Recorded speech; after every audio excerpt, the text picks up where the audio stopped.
بسیج جان عزیز، از چشای باباقولیتون ممنونم که برنامه ما رو تماشا میکنید. امروز در خدمت وزیر ارتباطات هستیم تا درباره معضل اینترنت گفتگو کنیم. دکتر سلام. سلام به مقام عظمای صیانت از فضای مجازی، ولی امر کاربران جهان و فیلتر معظم انقلاب در خدمت شما هستم. آقای دکتر، سرعت اینترنت چرا اینقدر پایینه؟ آقا ما بعد عمر یه چیزی رو آوردیم پایین، شما هم باز معترضید؟ آقا شما مگه نمیبینید همه چیز داره میره بالا؟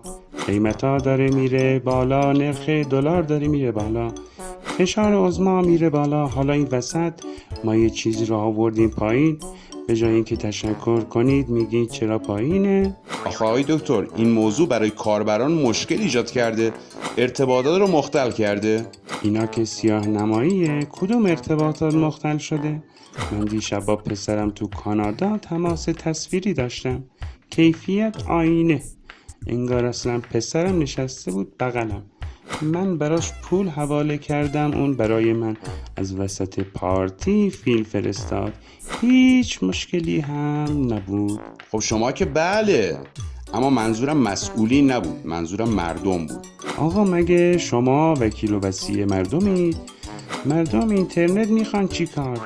مردم توی 22 بهمن اومدن با مقام عظمای ولایت بیعت کردن، حرفاشون رو هم اونجا زدن، شما ندیدید؟ کدوم 22 بهمن؟ کسی نیومد که.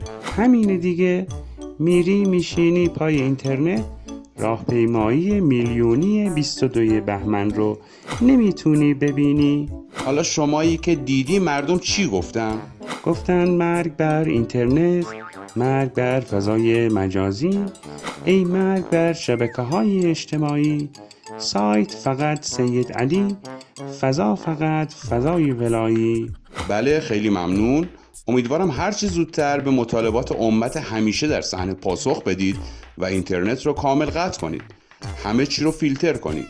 احسنت، این شد حرف درست. اگه از اول به جای سوال پیچ کردن من همین رو میگفتی، وقتی هیچ کدوممون تلف نمیشد. چی شد؟ پیام اومد براتون؟ از شروع مصاحبه یه فیلم 1.5 گیگایی گذاشته بودم دان بشه، الان دان شد. بریم با بروبکس هیئت دولت ببینیم. بای تا های.